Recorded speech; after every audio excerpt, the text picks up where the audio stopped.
આજ યાદ કરીશ પટેલ સમાજનું ગૌરવ સરદાર સાહેબ પટેલ સાહેબને યાદ કરું ભક્તો. એ જ મંદિરોના ફરીવાર શિખરો ચડે, ભારતની હિન્દુ સંસ્કૃતિનું એ પ્રતીક પુનઃ જીવંત બને. અને ભક્તો એ વખતના જામનગરના જામ સાહેબને પણ હું યાદ કરું આજ વ્યાસપીઠ ઉપરથી.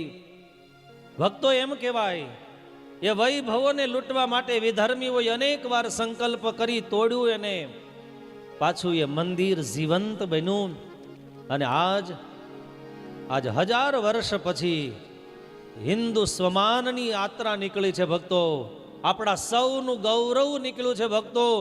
એ મશાલ કોના હાથમાં છે એ મહત્વનું નથી, એ મશાલમાં આપણે કેટલા જોડાઈએ છીએ એ વધારે જરૂરી છે ભક્તો.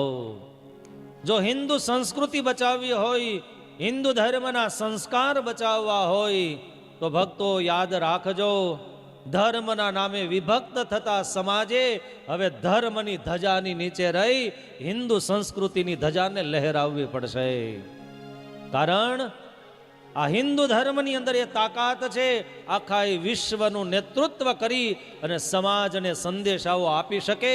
ઓમ સહના ભવતુ સહનૌ ભુનક્તુ સહ વીર્યમ કરવાવહૈ તેજસ્વિનાવધીતમસ્તુ મા વિદ્વિષાવહૈ.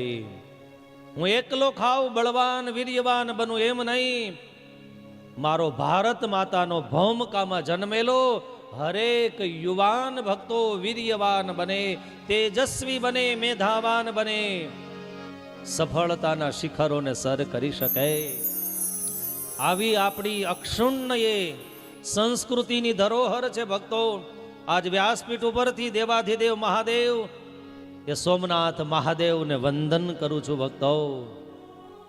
અને ઉજવા જઈ રહેલું આ દિવ્ય અને ભવ્ય પર્વ આપણા સૌ માટે ભક્તો, જેમ મહાદેવના મંદિરની અંદર જેમ શિવ દરબારમાં બધાયનો સ્વીકાર છે, એમ આજ હિન્દુ ધર્મના તમામ એ મુમુક્ષુ જીવાત્માઓ આ મહાપર્વની અંદર મહાસંમેલન બની અને આખા વિશ્વની અંદર ભારતની સંસ્કૃતિનું ગૌરવ વધારે એવી વ્યાસપીઠ ઉપરથી શુભકામના કરું છું.